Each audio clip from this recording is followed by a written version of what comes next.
जहाँ आपको लगे कि थोड़ी मेरी भाषा क्लिष्ट हो रही है तो वहाँ आप मुझे तुरंत प्रॉम्प्ट दे दीजिएगा। अर्थशास्त्र का विषय अपने आप में थोड़ा सा जटिल तो है ही, मैं कोशिश करता हूँ कि इसको सरल तरीके से आपको समझा पाऊँ। तो पहली बात तो ये कि अगर आप भारतीय अर्थव्यवस्था को देखें तो 98-99 के बाद हमारी इकोनॉमी में एक तरह का एक्सीलरेशन दिखाई दे रहा है, हमारे ग्रोथ रेट बढ़ना शुरू हो रहा है। ये जो ग्रोथ रेट हमारा बढ़ना शुरू हो रहा है उसका एक अंतर्निहित तत्व ये था जो 90 के दशक में जो आर्थिक सुधार, भूमंडलीकरण वगैरह के नाम से आप जानते होंगे, जिसको कहते हैं सेलिब्रेशन ऑफ ग्रोथ, जिसको कई बार ग्रोथ यूफोरिया कहा जाता है। मतलब कि ग्रोथ से हम कुछ ज़्यादा ऑब्सेस्ड हो गए, और ये हम ही नहीं ऑब्सेस्ड हो गए, पूरी दुनिया में नौ उदारवाद की जो धारणा चली उसने ये किया कि एक तरह से ये मान लेना कि ग्रोथ होगा तो बाकी चीज़ें अपने आप हो जाएंगी।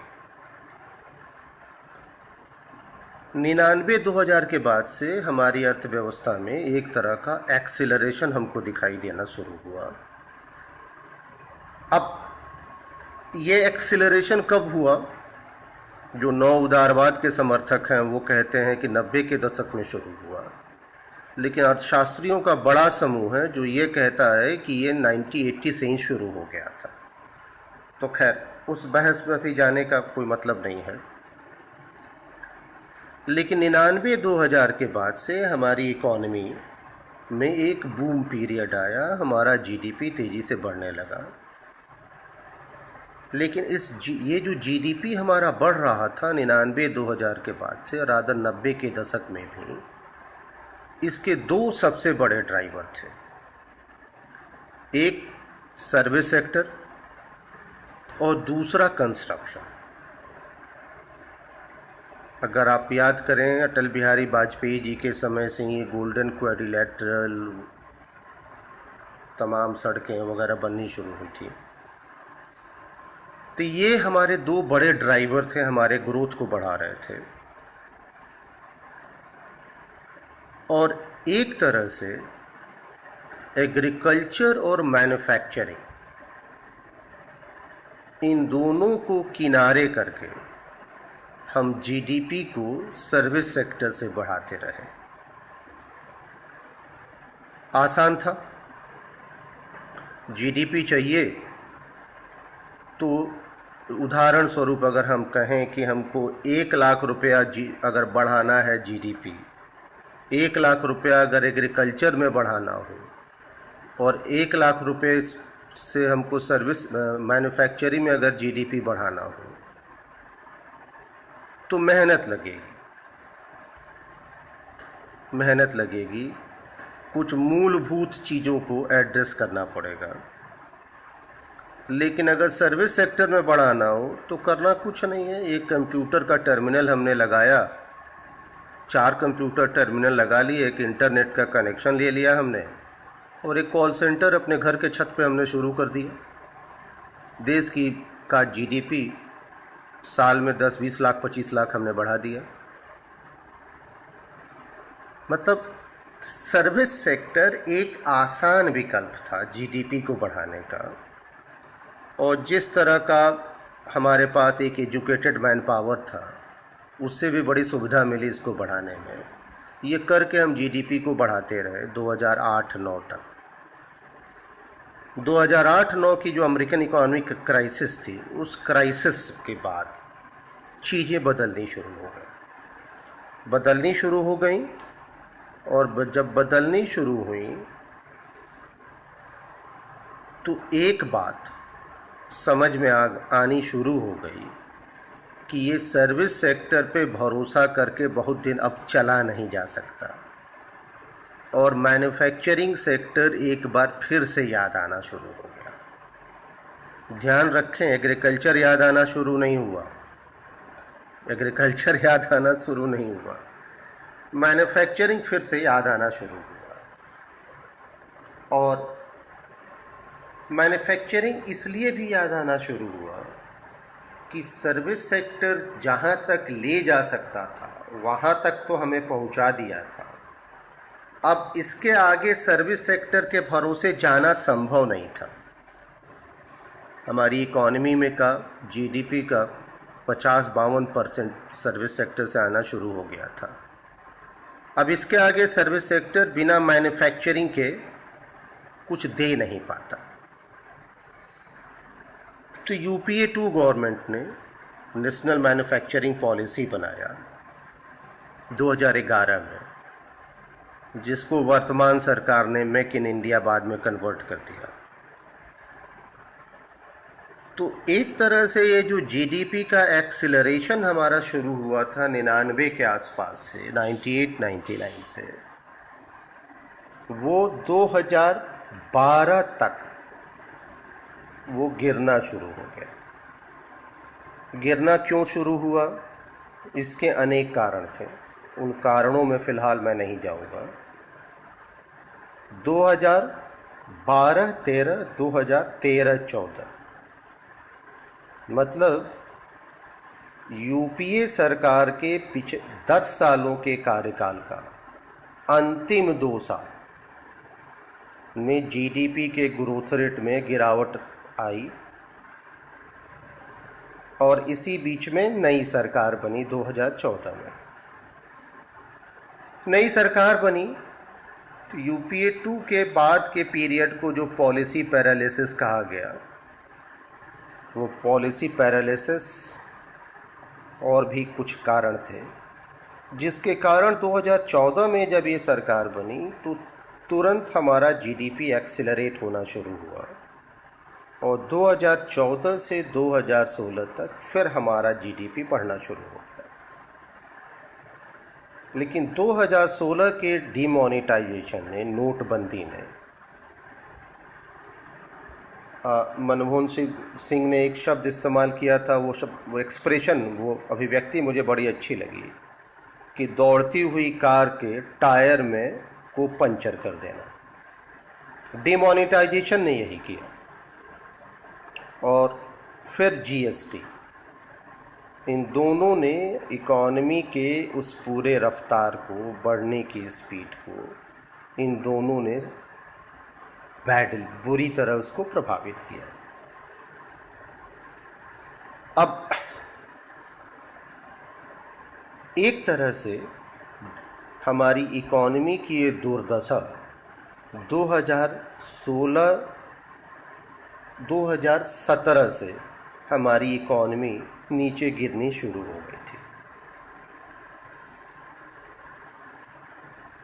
अब 2017 से जो हमारी इकॉनमी नीचे गिरना शुरू हुई, 2002 पिछली सरकारों ने, या इस एनडीए की ही पिछली सरकार ने तो लंबे समय तक ये माना ही नहीं कि इकॉनमी नीचे गिर रही है, और इसलिए इस मुद्दे को कभी उसने एड्रेस किया ही नहीं। बहुत बाद में सरकार ये मानना शुरू करी कि इकॉनमी नीचे जा रही है, और ये मानना भी मुख्य रूप से उसने शुरू किया मई 2019 के बाद, जब नई सरकार बन गई। अब नई सरकार बनने के बाद मेरी आवाज़ में कहीं कोई दिक्कत हो तो आप मित्रों ज़रा मुझे बोल दीजिएगा, क्योंकि मुझे नहीं पता कि मेरी आवाज़ ठीक ठीक जा रही है कि नहीं जा रही है। नई सरकार बनने के बाद मुख्य रूप से, और नई सरकार बनने के थोड़ा पहले, सरकार का जो रिस्पॉन्स था, उस रिस्पॉन्स को हम कहेंगे सप्लाई साइड रिस्पॉन्स। थोड़ा ये मैं समझाने की कोशिश करता हूँ सरल भाषा में सप्लाई साइड रिस्पॉन्स।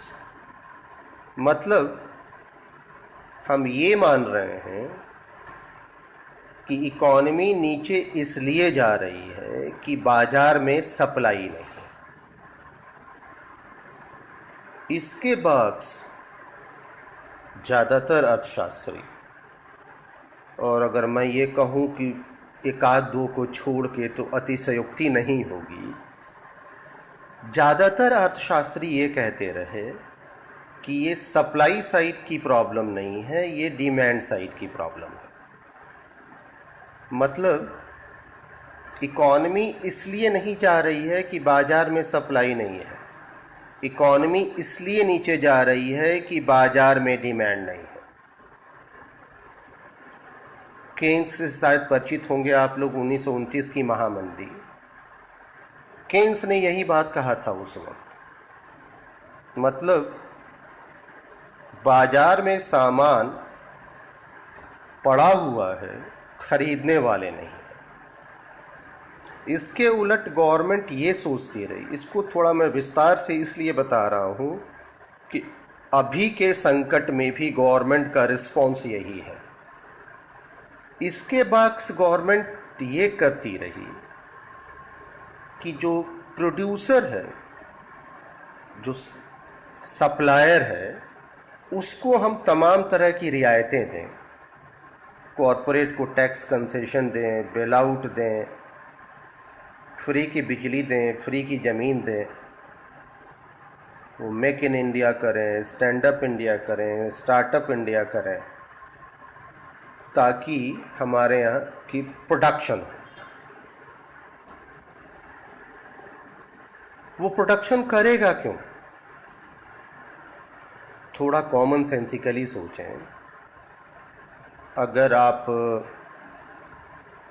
थोड़ा साल डेढ़ साल पहले जाके अगर रिकॉल करें, पहले 3 पे 1 फ्री था, FMCG जो फास्ट मूविंग कंज्यूमर गुड्स हैं। पहले धीरे धीरे 3 सामान लीजिए तो 1 फ्री, फिर 2 सामान लीजिए तो 1 फ्री, फिर 1 लीजिए तो 1 फ्री। आलम ये था कि ये जो FMCGs हैं, इनका सामान बिक नहीं रहा था, इनके गोडाउन में सामान बन के तैयार पड़ा हुआ था, मार्केट में बिक नहीं रहा था। कहते हैं प्लांट लोड फैक्टर, मतलब आपकी मशीन की बनाने की क्षमता दिन भर में अगर हम कहें 100 यूनिट है और आपकी फैक्ट्री केवल 40 यूनिट ही बना रही है, तो हम कहते हैं PLF या प्लांट लोड फैक्टर 40% है। भारतीय अर्थव्यवस्था का प्लांट लोड फैक्टर 52% तक आ चुका था। मतलब अगर कॉरपोरेट को अगर आप कंसेशन दे रहे हैं, सब्सिडी दे रहे हैं, टैक्स में रियायत दे रहे हैं, जो भी कर रहे हैं, तो पहला काम तो ये करेगा कि अपनी इन्वेंट्रीज को बढ़ाएगा, क्लियर करेगा, गोदाम में जो सामान बचा है पहले उसको बेचेगा, फिर अपना प्लांट लोड फैक्टर बढ़ाएगा जो 52% पे आ चुका है, पहले उसको बढ़ा के ले जाएगा 90%, 100% तक, तब जाके वो नई मशीन खरीदेगा, तब जाके नई मशीन लगाएगा। मतलब फ्रेश इन्वेस्टमेंट 3rd स्टेज पे होगा जब ये 2 स्टेजेज क्रॉस हो जाएंगे। लेकिन प्रॉब्लम यह है कि ये 2 स्टेज आपके क्रॉस नहीं होंगे, इसलिए कि बाजार में उसका सामान बिकेगा नहीं। और बिकेगा क्यों नहीं? क्योंकि परचेजिंग पावर और अनएम्प्लॉयमेंट, परचेजिंग पावर का मेजर क्रैश हुआ 2017 के बाद से। परचेजिंग पावर, लोगों की क्रय शक्ति तेजी से नीचे गिरी, बेरोजगारी बढ़ी, जिसके कारण क्रय शक्ति गिरी। तो एक प्रकार से प्रॉब्लम का सॉल्यूशन जो आप सप्लाई साइड से देख रहे थे वो गलत था, और वो अभी भी गलत है। प्रॉब्लम डिमांड साइड से है कि मार्केट में डिमांड नहीं है। अब ये कॉन्टेक्स्ट था, इस कॉन्टेक्स्ट में हम इंटर कर रहे हैं कोविड-19 में। एक और कॉन्टेक्स्ट थोड़ा सा बता देना बेहतर होगा कि इन पिछले 10, 15, 20 सालों में वर्ल्ड ऑफ वर्क या मजदूरों की दुनिया में किस प्रकार के परिवर्तन हुए हैं। 4-5 तरह के परिवर्तन आप हमें साफ साफ दिखाई देते हैं। अगर हम कहें वर्ल्ड ऑफ वर्क या मजदूरों की दुनिया, तो उसमें 4-5 तरह के परिवर्तन साफ साफ दिखाई देते हैं। एक, कैजुअलाइजेशन ऑफ वर्क, वर्क का कैजुअलाइजेशन बढ़ा, मतलब फुल टाइम या परमानेंट जॉब की बजाय कैजुअल नेचर का जॉब बढ़ा। दूसरी बात, पब्लिक एम्प्लॉयमेंट कम हुआ, प्राइवेट एम्प्लॉयमेंट बढ़ा। मतलब सरकार की तरफ से मिलने वाला रोजगार कम हुआ, ज़्यादा बड़ा रोजगार का हिस्सा प्राइवेट सेक्टर में या निजी क्षेत्र में था। तीसरा, सब कॉन्ट्रैक्टिंग बढ़ी। सब कॉन्ट्रैक्टिंग का अर्थ हुआ जैसे बाटा के जूते आप पहनते हैं अभी भी, लंका पे बाटा की दुकान है, बाटा की जूता अभी भी मिलता है वहाँ। एक ज़माने में बाटा की फैक्ट्री हुआ करती थी, लेकिन अब बाटा की फैक्ट्री कहीं नहीं है। एडिडास के जूता बाजार में मिलता है, रीबॉक का जूता बाजार में मिलता है, इनकी फैक्ट्री कहीं नहीं है। हुआ करती थी। ये प्रोडक्शन साइट्स क्लोज करके अब प्रोडक्शन वर्कर के घर में हो रहा है। मतलब बाटा की फैक्ट्री में जो मजदूर काम करता था, बाटा की फैक्ट्री बंद हो गई, वो मजदूर निकाल दिया गया। अब वही मजदूर अपने घर पे बैठा हुआ है और बाटा फैक्ट्री के किसी इंटरमीडियरी या किसी दलाल के माध्यम से वो रॉ मटेरियल उसके घर पहुंचा दिया जाता है। वो घर में बैठ के जूता बनाता है, फिर वो एजेंट या वो दलाल आता है, जूता लेके चला जाता है और प्रति जूते के हिसाब से उसको पेमेंट हो जाता है। इसको कहते हैं सब कॉन्ट्रैक्टिंग। रेडीमेड गारमेंट में, अपैरल में, लेदर्स में, टॉयज में ये बड़ी भारी मात्रा में बढ़ा है। पूरी दुनिया में बढ़ा, भारत ही नहीं पूरी दुनिया में बढ़ा। तो सब कॉन्ट्रैक्टिंग हुई है। अब एक तीसरा फोर्स भी ऑपरेट किया है, एक तीसरा फोर्स भी ऑपरेट किया, वो था कृषि की दुर्दशा। कृषि की दुर्दशा दो स्तर पे। एक तो रेट ऑफ रिटर्न कृषि में कम होना शुरू हो गया। खेती कराना अब कोई बहुत लाभ का सौदा नहीं रहा, जिसको कहते हैं रेट ऑफ रिटर्न। खेती में लगातार कम होता गया है। और दूसरी तरफ एग्रीकल्चर का मैकेनाइजेशन इस लेवल तक बढ़ गया कि एग्रीकल्चर में रोजगार लगातार कम होता गया और अब वो उस गांव के मजदूर के लिए कृषि में रोजगार पाना मुश्किल हो रहा था। मुश्किल होने के साथ साथ कृषि में मजदूरी दर भी उतनी नहीं बढ़ी जितनी बढ़नी चाहिए थी। अभी हाल में एक रिपोर्ट आई है, जो रिपोर्ट ये बता रही है कि 2011-12 तक मजदूरी दर में, वास्तविक मजदूरी दर में वृद्धि भारत में अमूमन 4.5-5% एनुअल के रेट से हो रही थी 2011-12 तक। और 2011-12 से 2017-18 में वास्तविक मजदूरी दर में भारत में वृद्धि लगभग शून्य के आसपास है। 0.4%, 0.5% के आसपास। मतलब जो बात मैं पहले कह रहा था कि क्रय शक्ति में क्रैश हुआ, ये मजदूरी दर भी वही बात बता रही है कि जब मजदूरी ही दर ही नहीं बढ़ी तो लोगों की क्रय शक्ति कहाँ से बढ़ेगी। तो खैर, तो अब जो ग्रामीण क्षेत्र का मजदूर था, ये परिस्थितियां पहले से बन रही थीं, लेकिन पिछले 5-6 साल में ये परिस्थितियां और गंभीर हो गईं। अब उसके पास माइग्रेशन के अलावा गांव छोड़ के सूरत, बॉम्बे, दिल्ली, गुजरात जाने के अलावा दूसरा कोई और बेहतर ऑप्शन नहीं था। मैं फिर कह रहा हूं कि ऐसा नहीं है कि कोई नई बात थी, लेकिन ये और तेज हुआ, ये और तेज हुआ। अब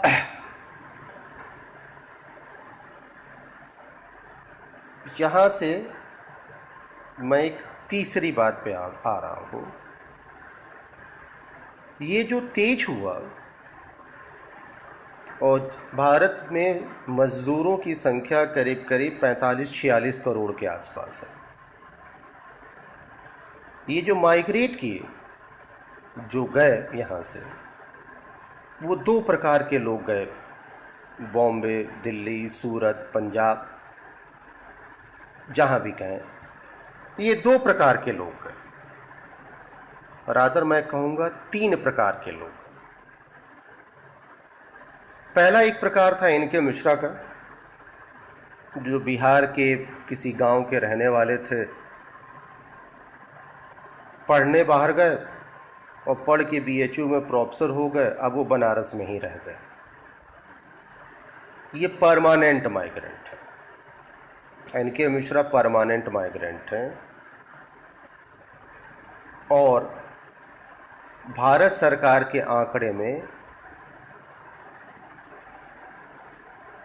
जो भारत सरकार आंकड़े इकट्ठा करती है, उस आंकड़े के हिसाब से भी अब मैं रेजिडेंट ही माना जाऊंगा बनारस के, माइग्रेंट नहीं माना जाऊंगा। क्योंकि भारत सरकार जो आंकड़े इकट्ठा करती है, उसमें ये कहती है कि पिछले साल भर में 6 महीने से ज़्यादा आप अपने मूल स्थान पे रहे या मूल स्थान से बाहर रहे। तो अगर साल में 6 महीने से ज़्यादा हम अपने मूल स्थान से बाहर हैं, तो भारत सरकार की परिभाषा के हिसाब से, जनगणना की परिभाषा के हिसाब से, जो मैं माइग्रेंट माना जाता हूँ। अब अगर, लेकिन एक दूसरे प्रकार का माइग्रेशन है जो 6 महीने से कम का है। ये जो 6 महीने से ज़्यादा के समय अवधि वाले माइग्रेंट हैं, वो कौन है? थोड़ा अगर हम कैरेक्टराइज करें तो ज़्यादा संभावना है उत्तर प्रदेश और बिहार के किसी उच्च जाति का व्यक्ति बॉम्बे में, उत्तर प्रदेश कहूँगा क्योंकि ये जौनपुर के आसपास के लोग काफ़ी हैं बॉम्बे में, दूध का कारोबार करने लगे और साल में 1-2 बार परिवार सहित होली, दीपावली आते हैं गांव। गांव में ज़मीन वगैरह है, गांव से उनका एक कनेक्शन बना हुआ है, या कहीं नौकरी कर रहे हैं, किसी मिल में, किसी फैक्ट्री में कोई परमानेंट नौकरी है, वहीं रह रहे हैं, लेकिन गांव से एक कनेक्शन बना हुआ है, गांव आना जाना है। इनको हम कहते हैं सेमी परमानेंट या परमानेंट माइग्रेंट। इनको हम कहते हैं सेमी परमानेंट या परमानेंट माइग्रेंट। ये फिर भी बेटर ऑफ है, ये ठीक ठाक माइग्रेंट है। ठीक ठाक इस अर्थ में कि या तो अपने डेस्टिनेशन टाउन में कोई अपना खुद का काम कर रहे हैं और 10, 12, 15 सालों से, 20 सालों से हैं वहाँ पे, हो सकता है छोटा मोटा मकान भी बना लिया हो, बच्चे वहाँ पढ़ रहे हैं, ठीक ठाक कमा रहे हैं, या किसी परमानेंट नौकरी में हैं, किसी फैक्ट्री में, किसी सरकारी दफ्तर में, रेगुलर सैलरीड एम्प्लॉयमेंट में, शब्द मैं इस्तेमाल कर रहा हूं, रेगुलर सैलरीड एम्प्लॉयमेंट। ये ठीक, रिलेटिवली ठीक ठाक है। लेकिन एक बड़ा तबका है, और जिस तबके की अनुमानित संख्या भारत में करीब 9-10 करोड़ का है, वो सीजनल माइग्रेंट है। वो सीजनल माइग्रेंट है। वो पंजाब, सूरत, बॉम्बे, दिल्ली जहाँ भी जाता है, वो तब जाता है जब गांव में काम नहीं होता है। जैसे ही गांव में काम हुआ वो वापस आ जाता है। कटनी का टाइम होगा तो आ जाएगा, बोनी का टाइम हो जाएगा तो आ जाएगा। तो या तो अपने गांव के काम की सीजनैलिटी के हिसाब से वो बाहर जाना प्लान करता है, या बाहर पंजाब में जब धान की कटाई हो रही है तब जाएगा। मतलब एक तरह से ज़्यादातर समय तो अपने गांव में रहता है। 12 महीने में 3, 4, 5 महीने, कभी कभी 7-8 महीने, अगर वो कंस्ट्रक्शन में काम कर रहा है तो कंस्ट्रक्शन इंडस्ट्री में समय थोड़ा बढ़ जाता है, वो बाहर जाता है, काम करता है, कमाता है, पैसा लेके घर आता है। अब ये बड़ा वनरेबल सिचुएशन में है। दिल्ली में, बॉम्बे में कोई एक रूम किराए पे लिए हुए है जिसमें 5-7 रहते हैं, एक ही गांव के सब वर्कर एक साथ रहते हैं। कोई पब्लिक टॉयलेट है, कोई पब्लिक नल है, उसी को यूज करते हैं। किसी पुल के नीचे प्लास्टिक का सेट डाल के रहते हैं, कहीं रेलवे लाइन के किनारे रहते हैं। कोई परमानेंट नौकरी में नहीं है, कैजुअल वर्कर हैं, रोज की मजदूरी करते हैं, रोज का खाते हैं, और कुछ पैसा इकट्ठा हो गया तो वापस चले आते हैं घर। मतलब ये करीब जो 9-10 करोड़ वर्कर हैं, ये सीजनल माइग्रेंट है, जिसको सर्कुलर माइग्रेंट भी कहते हैं। सर्कुलर इसलिए कहते हैं कि यहाँ से गया, 1 महीने पंजाब काम किया, और पंजाब से ही वो निकल गया जम्मू, वहाँ कुछ दिन काम किया, फिर जम्मू से आ गया दिल्ली, वहाँ कुछ दिन काम किया, और 3 महीने बाद अपने गांव आ गया। इसलिए इसको सर्कुलर माइग्रेंट भी कहते हैं।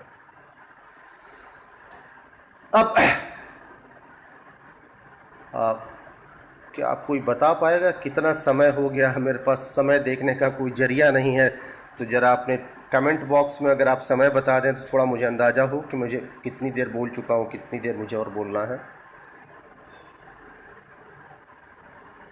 अब ये कोरोना से जो क्राइसिस हुई, अभी तक हम एक तरह का बैकग्राउंड सेट कर रहे थे कि इस क्राइसिस को हम किस कॉन्टेक्स्ट में देखें कैसे। अब कोरोना से जो क्राइसिस हुई है, वो क्राइसिस मजदूरों के लिए 3 प्रकार से हुई है। भारत में मजदूरों का अगर प्रतिशत देखें तो करीब 52% सेल्फ एम्प्लॉयड हैं, 12% रेगुलर सैलरीड एम्प्लॉयमेंट में है। ये 2017-18 के डेटा पे मैं बोल रहा हूँ, सरकार के डेटा पे 12% रेगुलर सैलरीड एम्प्लॉयमेंट में है, और जो बाकी के बचे 40% के आसपास वो कैजुअल वर्कर हैं, जो कैजुअल एम्प्लॉयमेंट में। ये क्राइसिस ने सबसे बुरी तरह हिट किया, इस क्राइसिस ने सबसे बुरी तरह हिट किया है कैजुअल वर्कर, और जब हम सेल्फ एम्प्लॉयमेंट कहते हैं तो हमको थोड़ा सा सतर्क रहना पड़ेगा, क्योंकि सेल्फ एम्प्लॉयमेंट जब आप कहते हैं तो मुकेश अंबानी भी सेल्फ एम्प्लॉयड हैं, और मैं लंका पर जो रिक्शा चला रहा है वो भी सेल्फ एम्प्लॉयड है, एक तरह का मिसनोमर है। कई बार सेल्फ एम्प्लॉयमेंट को आप एंटरप्रेन्योर भी समझने की गलती कर बैठते हैं। मतलब ये जो सेल्फ एम्प्लॉयड है हमारे यहाँ, जिसका प्रतिशत मैंने आपको बताया कि कुल वर्कर में 52% है, इसके ऊपर का छोटा सा हिस्सा 5-7% के आसपास अच्छी हालत में है। बाकी का नीचे का करीब करीब 85-90% वो है जिसकी कमाई कैजुअल लेबर से भी कम है, जिसकी कमाई कैजुअल लेबर से भी कम है। मतलब वो सेल्फ एम्प्लॉयमेंट में इसलिए है क्योंकि उसको कोई वेज एम्प्लॉयमेंट नहीं मिला है। मतलब कि ये जो 12% बचे हमारे पास जो रेगुलर सैलरीड हैं, ये तो फिर भी ठीक है। ये जो नीचे के बचे हमारे पास 88% वर्कर, ये सबसे हार्डली, सबसे बुरी तरह इस क्राइसिस से प्रभावित हुए। और इसमें भी जो सबसे और ज़्यादा बुरी तरह प्रभावित हुआ वो था माइग्रेंट वर्कर। समहाउ मुझे लगता है कि माइग्रेंट वर्कर की कहानी या वो पिक्चर्स, वो वीडियो मीडिया में इतने आ गए कि हम आप शायद उससे अच्छी तरह परिचित हो गए। लेकिन सच्चाई ये है कि वर्किंग क्लास का एक बहुत बड़ा प्रतिशत, माइग्रेंट वर्कर की संख्या अगर मैंने आपको बताया कि 9-10 करोड़ के आसपास है, तो इन 9-10 करोड़ में करीब 8 करोड़ का एस्टिमेट है, 8 करोड़ का एस्टिमेट है जो वनरेबल है, जो बुरी हालत में है, जो सबसे नीचे है। और जो 45 करोड़ का हमने आपको एस्टिमेट बताया कि वर्कर हैं, इसमें अगर 12% का हम एवरेज मान लें रेगुलर सैलरीड एम्प्लॉयमेंट का, तो करीब करीब 5 करोड़ के वर्कर ऐसे हैं जो रेगुलर सैलरीड एम्प्लॉयमेंट में हैं। करीब 5 करोड़ के आसपास वर्कर ऐसे होंगे जो रेगुलर सैलरीड एम्प्लॉयमेंट में हैं। रेगुलर सैलरीड मतलब महीने के अंत में एक तनख्वाह मिलती है, एक नौकरी है। वो नौकरी सरकारी भी हो सकती है, प्राइवेट भी हो सकती है, लेकिन एक नौकरी है जिसमें कोई एक कॉन्ट्रैक्ट है कि 6 महीने, साल भर की नौकरी है, उतनी गारंटी है कि उतने भर की फिलहाल नौकरी है। मतलब ये कि करीब 38-40 करोड़ वर्कर ऐसे हैं जिनके जो कैजुअल वर्कर हैं या सेल्फ एम्प्लॉयड है। इसमें से अगर हम सेल्फ एम्प्लॉयड का एक एस्टिमेट मैंने कभी निकाला था, मान लें कि सेल्फ एम्प्लॉयड में वो जो अच्छी हालत में है, जो एंटरप्रेन्योर है, जो कोई फैक्ट्री चला रहा है, अच्छा खासा कमा रहा है, वो एस्टिमेट अगर निकालें वो 50 लाख के आसपास आता है। हम 1 करोड़ मान लें तो भी करीब 37-38 करोड़ वर्कर ऐसे हैं जो ऑलरेडी बुरी हालत में थे। और ध्यान रखें, पिछले 5 साल में वेज ग्रोथ या वास्तविक मजदूरी दर बढ़ी नहीं है आपकी। मतलब ये 37-38 करोड़ लोग ऐसे हैं जो पहले से ही बुरी हालत में थे, और इस कोरोना की क्राइसिस ने सबसे ज़्यादा इन्हीं को प्रभावित किया। इनमें भी जो सीजनल माइग्रेंट वर्कर थे, जिनके पास दिल्ली में, बॉम्बे में, सूरत में कहीं भी ना कोई रहने की जगह थी, और जिनके एम्प्लॉयमेंट पे पहला अटैक हुआ, वो दयनीय हालत में पहुंच गए। ये भी बड़ा रोचक है, ये भी बड़ा रोचक है। अगर आप याद करें कि लॉकडाउन जब अनाउंस हुआ था तो आदरणीय प्रधानमंत्री ने जो टीवी पे बोला था उसमें उन्होंने ये कहा था कि किसी की मजदूरी न काटें, किसी को काम से न निकालें।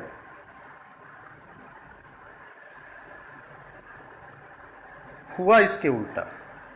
शायद आप लोगों को पता ही होगा कि गवर्नमेंट्स ने, पहले सेंट्रल गवर्नमेंट ने कहा, बाद में फिर स्टेट गवर्नमेंट्स ने कहा कि अपने कर्मचारियों को डीए नहीं देंगे 1.5 साल के लिए। सुनने में आ रहा है कि इंक्रीमेंट भी नहीं देंगे जो जुलाई में होता है। मतलब कि प्रधानमंत्री जी कह रहे थे कि हम मजदूरी नहीं काटेंगे, किसी को काम से निकालेंगे नहीं, और राज्य एक प्रकार से खुद ही ये काम किया। आप अगर डीए नहीं दे रहे हैं तो वास्तविक मजदूरी आपके कर्मचारी की कम हो गई। महंगाई बढ़ने के कारण उसकी वास्तविक मजदूरी कम हो गई।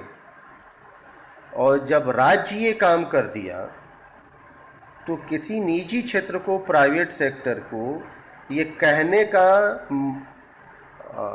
नैतिक अधिकार राज्य का समाप्त हो गया कि आप ये काम न करें। तो हुआ क्या? मैसिव जॉब लॉस और वेज कट। कोई बता रहा था कि फार्मास्यूटिकल कंपनीज हैं, उनके जो एमआरस होते हैं, मेडिकल रिप्रेजेंटेटिव, हम आप देखते हैं टाई हुए लगा के घूमते हैं, बड़ा अच्छा खासा कमाते हैं। फार्मास्यूटिकल कंपनीज ने पहले उनके अलाउंसेस काटे, और ये जो मेडिकल रिप्रेजेंटेटिव की नौकरी होती है उसमें सबसे बड़ा आकर्षण उसके अलाउंसेस होते हैं, वो काफ़ी ज़्यादा मिलता है। पहले अलाउंसेस काटे, फिर जो सैलरी जो 25,000 के आसपास थी उसको ले आए 8,000 10,000 पे। फिर कई फार्मास्यूटिकल कंपनीज ने एमआर को निकालना शुरू कर दिया। मतलब जॉब लॉस और वेज कट, जॉब लॉस और वेज कट दोनों शुरू हो गया। और इन दोनों को रोकने के लिए राज्य की तरफ से अभी तक, आज 9 मई की रात को 8 बजे तक, राज्य की तरफ से कोई इनिशिएटिव नहीं। ना राज्य की तरफ से कोई एक स्टेटमेंट आया है, ना वित्त मंत्री की तरफ से, ना प्रधानमंत्री की तरफ से, ना इंडस्ट्री मिनिस्टर की तरफ से, ना कॉमर्स मिनिस्टर की तरफ से, ना किसी मुख्यमंत्री की तरफ से कि लोगों को काम से ना निकाला जाए या लोगों की मजदूरी कम न की जाए। ये कहीं से कोई स्टेटमेंट अभी तक नहीं आया है।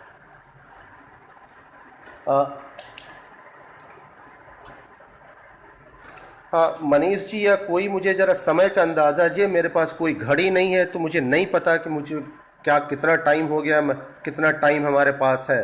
तो कोई अगर ये टाइप करके बोल दे कि क्या कितना टाइम हो रहा है तो मैं कुछ समझ पाऊँ, ताकि मैं उसको सीक्वेंस कर पाऊँ कि मैं आगे कितनी देर में क्या बोलूँगा।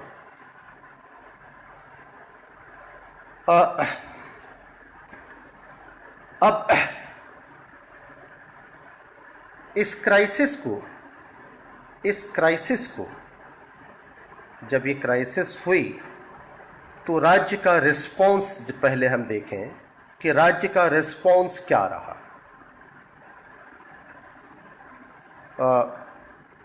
पता नहीं मेरे पास कितना अवकाश समय है, कितनी देर और बोल सकता हूँ मैं। आप में से कोई मुझे बोल भी नहीं रहा है, बता भी नहीं रहा है कि कितनी देर मैं बोल चुका हूँ, और मेरे पास कोई घड़ी है नहीं। तो मुझे लगता है कि शायद 20 मिनट 25 मिनट बोल चुका हूँगा। तो मुझे पता नहीं, मुझे शायद अब कट शॉर्ट करना चाहिए।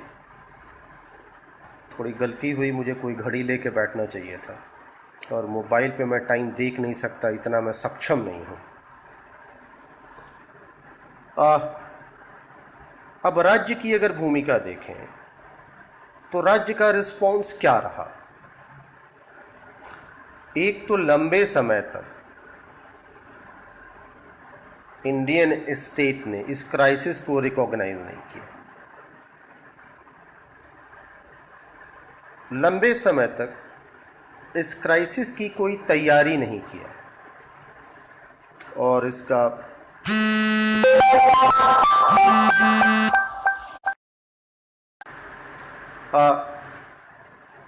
राज्य का रिस्पॉन्स कैसा रहा? तो पहली बात तो ये कि बड़ा रोचक है। 16 मार्च को हमारे हेल्थ मिनिस्टर कह रहे हैं 16 मार्च को हमारे हेल्थ मिनिस्टर कह रहे हैं कि कोरोना की कोई क्राइसिस नहीं है, ये विपक्षी पार्टियों का पॉलिटिकल प्रोपेगेंडा है। थोड़ा गौर से सुनिएगा। 16 मार्च को हमारे हेल्थ मिनिस्टर हर्षवर्धन कह रहे हैं, आप ट्विटर पर जाके देख लें, उनका ट्वीट है।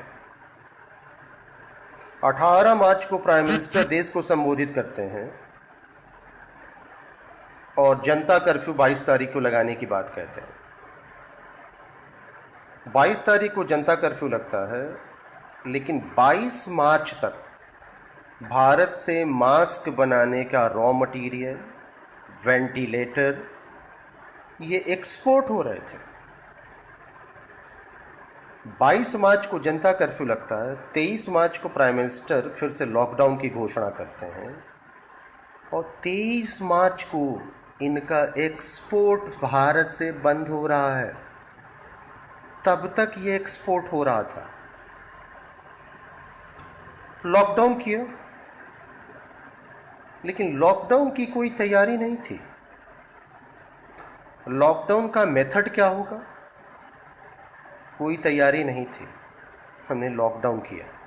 लॉकडाउन करना शायद ज़रूरी भी था, ऐसा लगता है कि बेहद ज़रूरी था, लेकिन लॉकडाउन की कोई तैयारी नहीं थी।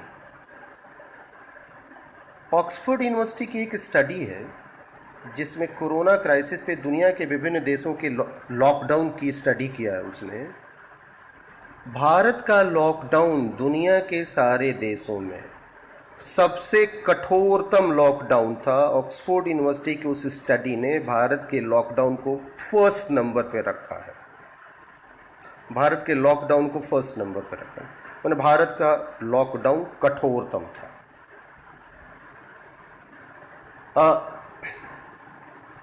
फिर पैकेज आया। पैकेज जो अनाउंस हुआ 1,90,000 करोड़ का पैकेज था। इस पैकेज में नए काम, नया इन्वेस्टमेंट, नया एक्सपेंडिचर केवल 80,000 करोड़ था, केवल 80,000 करोड़। बाकी के प्रोग्राम्स या फंड वो थे जो ऑलरेडी एग्जिस्टिंग स्कीम के थे।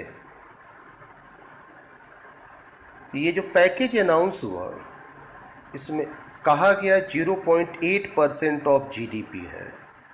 ये सरकार ने कहा, लेकिन इसमें से अगर वो निकाल दें जो ऑलरेडी एग्जिस्टिंग प्रोग्राम्स थे, जो नए प्रोग्राम थे, वो केवल 0.4% ऑफ जीडीपी है। अब जरा ये देखा जाए कि बाकी की दुनिया के देशों ने क्या किया। मतलब अभी तक हम जो पैकेज अनाउंस किए हैं, रिलीफ पैकेज, वो 0.4% ऑफ जीडीपी है। दुनिया के अन्य देशों को देखें अगर आप, जो कोरोना क्राइसिस से जूझ रहे थे।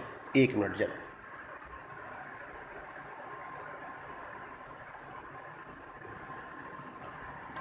जो कोरोना क्राइसिस से जूझ रहे हैं उनका अगर आप पैकेज देखें तो 5% ऑफ जीडीपी से लेके 13% ऑफ जीडीपी तक। दुनिया के बाकी देशों ने जो रिलीफ पैकेज अनाउंस किए हैं, छोटा सा देश मलेशिया 13% ऑफ जीडीपी, 13% या 16% of GDP. OECD's country 5%, 8%, 9% of GDP. मतलब जो पैकेज हमने अनाउंस किया वो कुछ नहीं था, वो कुछ नहीं था। और उस पैकेज में भी जो वर्किंग क्लास को टारगेट करके जो पैकेज अनाउंस हुआ है वो आई वॉश है। एक छोटा सा उदाहरण दें, पीडीएस में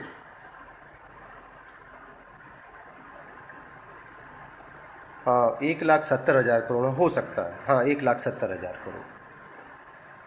तो एक छोटा सा एग्जांपल दें, किसी ने अभी करेक्ट किया मुझे, 1,70,000 करोड़ ठीक कह रहे हैं। पीडीएस में आया कि 5 किलो अनाज और एक्स्ट्रा दिया जाएगा, लेकिन फ्री दिया जाएगा। लेकिन ये 5 किलो फ्री दिया जाएगा अगर वो अपना ओरिजिनल कोटा खरीद चुका है।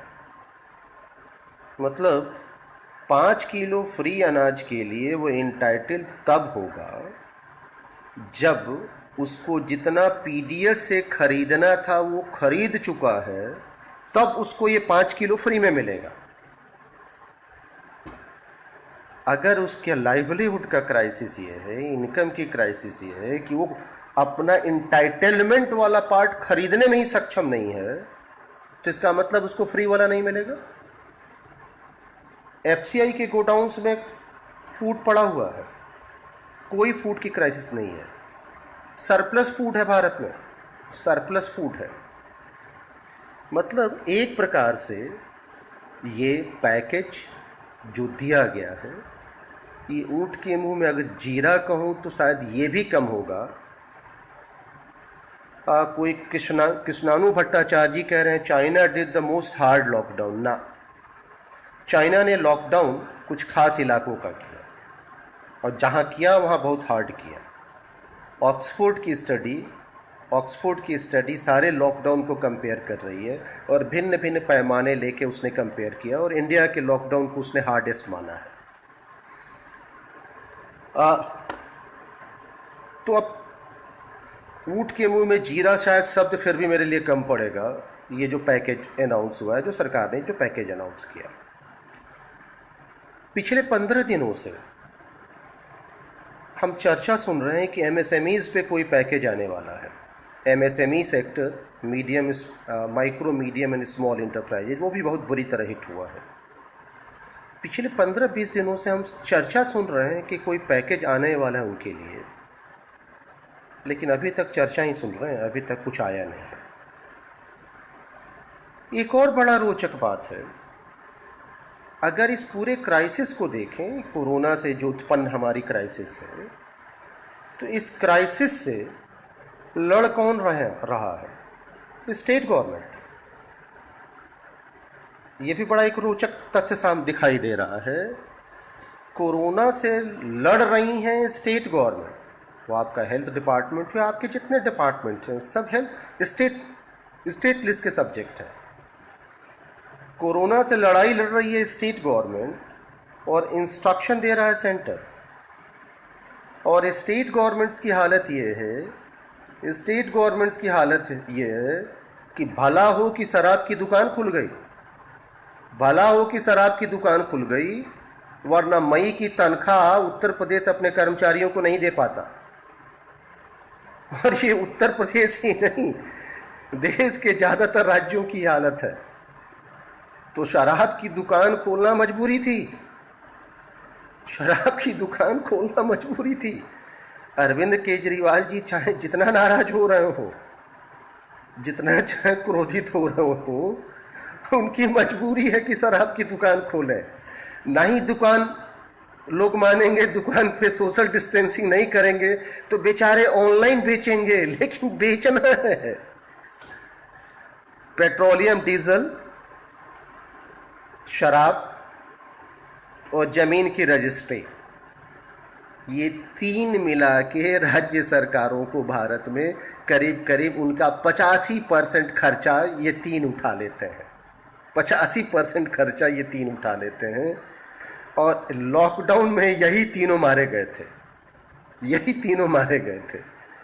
खैर, तो मजेदार बात यह है कि कोरोना से या इकोनॉमी के इस संकट से लड़ रही है स्टेट गवर्नमेंट, और उसके पास पैसा है नहीं। और जिसके पास पैसा है वो 0.4% ऑफ जीडीपी अनाउंस करके बैठ गया है। इन ए वे, एक तीसरी बात कह के मैं कंक्लूड करूंगा। एक और फैक्ट दिखाई दे रहा है, शायद आपको पता हो या ना पता हो, कि एनडीए गवर्नमेंट ने पार्लियामेंट में लेबर कोड लेके आई है, और लेबर कोड में जितने लेबर लॉज थे उन सबको 4 कोड में डिवाइड करके पार्लियामेंट से पास कराने जा रही है, जिसमें तमाम लेबर राइट्स कॉम्प्रोमाइज होंगे। इसी सरकार ने वीवी गिरी नेशनल लेबर इंस्टीट्यूट है, वहाँ के कुछ प्रोफेसरान हैं, उनकी एक कमेटी बनाया मिनिमम वेज डिटर्मिनेशन का। जुलाई 2019 में उस कमेटी ने रिपोर्ट दिया, और उस कमेटी ने रूरल वेज 375 रुपया पर डे और अर्बन वेज शहरी क्षेत्र में मजदूरी 430 रुपया पर डे करने का रिकमेंडेशन दिया। और उस कमेटी ने जिस आधार पे यह न्यूनतम मजदूरी का कैलकुलेशन किया, और शास्त्रियों के बीच में काफ़ी सुदृढ़ मेथोडोलॉजी मानी जा रही है कि बहुत अच्छे तरीके से ये नंबर निकाला है उस कमेटी ने कि कितना होना चाहिए। मिनिस्ट्री ऑफ लेबर का वो इंस्टीट्यूट है, वीवी गिरी नेशनल लेबर इंस्टीट्यूट, सरकार ने वो कमेटी बनाया। 2019 के जुलाई में उस कमेटी ने ये रिकमेंड किया, और सरकार ने उस कमेटी के रिकमेंडेशन को मानने से इनकार कर दिया। मजदूरी, न्यूनतम मजदूरी जो 180 रुपये चल रही थी काफ़ी समय से, उसको बढ़ा के 202 रुपये या 200 रुपये कर दी। ध्यान रखें, मैंने उसके पहले आपको बताया है 2011-12 से लेके 2017-18 तक वास्तविक मजदूरी में कोई वृद्धि नहीं हुई है। उसके बाद से ये एक फैक्ट। अब पिछले 2 दिन में एक नया फैक्ट और सामने आ गया। नया फैक्ट आया, उत्तर प्रदेश और मध्य प्रदेश ने कहा सारे लेबर लॉज को स्थगित कर दिया 3 साल के लिए। केंद्रीय कर्मचारियों का डीए फ्रीज हुआ 1.5 साल के लिए, लेबर लॉज को स्थगित कर दिया 3 साल के लिए। कहीं ऐसा तो नहीं है कि ये कोरोना की क्राइसिस या ये संकट का ऐसा लग रहा है जैसे कि इंतजार हो रहा था, और इसी बहाने वर्किंग क्लास के राइट्स को, वर्किंग क्लास के जो भी थोड़ा कुछ बचा हुआ था उसके पास से, ऐसा लग रहा है जैसे इंतजार हो रहा था कि उसको कैसे विड्रॉ किया जाए, कैसे ले लिया जाए। 2 दिन पहले जो लेबर लॉज को जिस तरह से स्थगित किया गया, ये तो ब्लैटेंट है, मैं कहूँगा अपराध है। कोई कंसल्टेंसी नहीं, कोई चर्चा नहीं, कोई बहस नहीं, आपने सीधे one fine moment with the stroke of your pen आपने ख़त्म कर दिया। अब वो भी ख़त्म किया 2-4 महीने, 6 महीने के लिए नहीं, 3 साल के लिए। यहाँ से अब अपनी बात पे, कंक्लूडिंग बात पे मित्रों में वापस आता हूँ। भारतीय राज्य का वर्गीय चरित्र तो पहले से ही पता था, भारतीय राज्य का वर्गीय चरित्र तो पहले से ही पता था, लेकिन जितना खुल के ये सामने आ गया इस संकट में कि अब इस पे कोई बहस नहीं है। अब पूंजीवादी राज्य की कल्पना करने वाले घोर से घोर समर्थक भी अब ये नहीं कह सकते कि इस राज्य के पास वर्किंग क्लास के लिए कुछ भी बचा हुआ है। ये वर्ग चरित्र इस राज्य का एकदम खुल के सामने स्पष्ट है। दूसरा, जिस पब्लिक सेक्टर को आपने मार डाला था,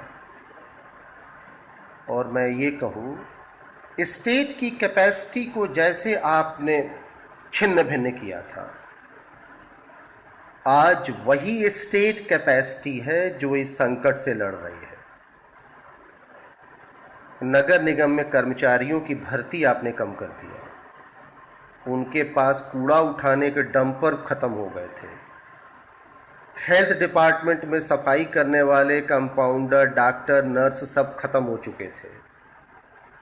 कबीर चौराहा या इस तरह के किसी सरकारी अस्पताल में बेड, बिस्तर, दवा कुछ नहीं था। आज इस संकट से वही लड़ रहा, वो जल निगम हो, नगर निगम हो, सफाई विभाग हो, स्वास्थ्य विभाग हो, टेलीफोन विभाग हो। जिस पब्लिक सेक्टर को आपने छिन्न भिन्न कर दिया था, आज कोरोना के खिलाफ लड़ाई वही लड़ रहा। एक तरह से पब्लिक सेक्टर के बारे में एक तरह की रीथिंकिंग अब होगी कि क्या जिस तरह से इसको हमने कूड़े के बस्ते में डाल दिया था, क्या वो उचित था। तीसरी चीज कि अब एक नए तरह का रीऑर्गेनाइजेशन होगा। हमारे एक मित्र, उनसे आज दिन में बात हो रही थी, इस पर हम लोग चर्चा भी कर रहे थे। एक नए तरह का रीऑर्गेनाइजेशन होगा। ये रीऑर्गेनाइजेशन इकोनॉमी का होगा, ये रीऑर्गेनाइजेशन सोसाइटी में होगा। आप इमेजिन करें कि ये महीने 2 महीने बाद क्या ट्रेन में हम उसी तरह यात्रा कर पाएंगे जिस तरह पहले करते थे? क्या बीएचयू में क्लास उसी तरह चल पाएगा जैसे पहले चलता था? तो एक तरह का नया रीऑर्गेनाइजेशन होगा। ये रीऑर्गेनाइजेशन पहले इकोनॉमी में होगा, फिर सोसाइटी में होगा। अब देखने की बात है कि ये पॉलिटिक्स में कैसे आर्टिकुलेट होता है। तुरंत का तुरंत रीऑर्गेनाइजेशन तो इकोनॉमी में होने जा रहा है, वो पक्का है, वो पक्का है। तो इकोनॉमी में तो रीऑर्गेनाइजेशन होगा और सोसाइटी में भी रीऑर्गेनाइजेशन होगा। ये रीऑर्गेनाइजेशन पॉलिटिक्स में कैसे होता है और पॉलिटिकली कैसे आर्टिकुलेट होता है, ये अभी देखने की बात है। और चौथी बात, अब आपके गांव बदल जाएंगे। और विशेष तौर पे मैं उत्तर प्रदेश और बिहार के लोगों को संदर्भित करूंगा कि ये उत्तर प्रदेश में भी मूल रूप से ईस्टर्न यूपी कहूँगा।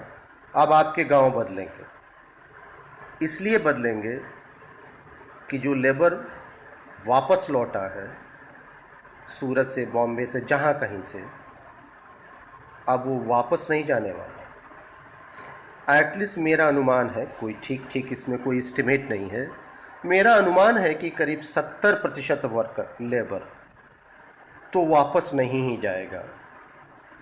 शायद मैं, हो सकता है कि मेरा एस्टिमेट थोड़ा आगे पीछे ऊपर नीचे हो सकता है, लेकिन आप मान लें, अगर मान लीजिए 70% हम ना कहें, हम मान लें कि 50%, ये आधा लेबर अब वापस नहीं जाएगा। वापस नहीं जाएगा तो वो गांव में ही रहेगा। अब वो गांव में क्या करेगा? ध्यान रखें, ये स्किल्ड लेबर है, ये कुशल श्रमिक है। ये बॉम्बे में पेंटिंग का काम करता था, हो सकता है कि बॉम्बे बिटी स्टेशन पे टिकट की दलाली भी करता हो, ब्लैक पर टिकट बेचने का भी काम करता हो। ये स्मार्ट लेबर है, ये स्किल्ड लेबर है, ये एक्सपोज लेबर है। इसको बैंक जाने में उतनी दिक्कत नहीं होगी जितने गांव के एक एग्रीकल्चरल वर्कर को होती थी। अब ये गांव में रहेगा, तो फिर गांव में क्या होगा? आपकी गांव की अर्थव्यवस्था और गांव का समाज इससे कैसे एडजस्ट करेगा? ये क्या करेगा? ये भी एक देखने की बात होगी कि अब देश के बाकी हिस्सों के बारे में तो मैं बहुत कन्विक्शन के साथ नहीं कह सकता हूँ, लेकिन ईस्टर्न यूपी और बिहार के बारे में कह सकता हूँ कि यहाँ की रूरल इकोनॉमी, रूरल सोसाइटी ये कैसे एडजस्ट करेगी इस लेबर से। सोसाइटी में ये क्या चेंज करेगा, सोसाइटी इसके साथ कैसे एडजस्ट करेगी, रूरल लेबर मार्केट में क्या होगा, गांव में ऑर्केस्ट्रा डीजे की दुकानें खुलेंगी, जो चीनी वाला लड्डू और बतासा बेचने की दुकान थी अब वहाँ कोई और दुकान आएगी, हो सकता है मोमोज और स्प्रिंग रोल और बर्गर की दुकान आए। तो आपकी रूरल इकोनॉमी भी परिवर्तित होने जा रही है। पर ये सब कुछ मुद्दे थे जो मैंने आपके सामने रखा। मेरे ख्याल से बहुत समय ले लिया मैंने। ये ऑनलाइन का जो माध्यम है, आजकल मैं ऑनलाइन क्लास भी पढ़ा रहा हूँ, ये लगता है जैसे कि दीवार से बोल रहे हैं पता नहीं, शायद हम लोग ट्रेन नहीं है इस तरीके से या क्या है, लेकिन शायद सामने बैठ के बात करने, पुरानी परंपरा वाले हैं क्या है, सामने बैठ के बात करने का ज़्यादा अभ्यस्त हैं। तो आजकल ऑनलाइन क्लास भी पढ़ा रहे हैं, तो लगता नहीं है कि शायद पढ़ा पाए, या लगता नहीं है कि हम कन्वे कर पाए, अपनी बात पहुंचा पाए। तो पता नहीं मैं कितना सक्षम हूँ अपनी बात आप तक पहुंचाने में, मुझे पता नहीं। आपके कोई प्रश्न हो तो मुझसे पूछें, वरना मेरे ख्याल से सबके खाने का टाइम हो चुका होगा। तो कोई प्रश्न हो तो पूछें आप।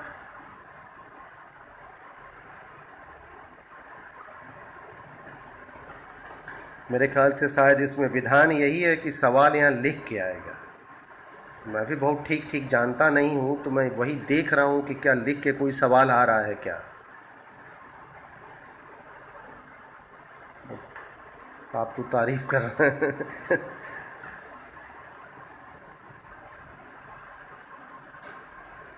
तो मेरे ख्याल से कोई सवाल नहीं आ रहा है। चलिए, मैं भी थोड़ा थक गया हूँ।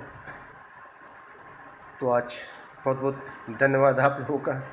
आप लोग अब कहते हैं आप धैर्यपूर्वक हमारी बात सुने, तो ये भी तो एक पुराना तरीका है कहने का, जबकि श्रोता सामने बैठे हों तो ऐसी स्थिति में ये शब्द, ये एक्सप्रेशन ठीक भी है कि नहीं, मुझे नहीं पता, लेकिन क्या ठीक है ये भी मुझे नहीं पता।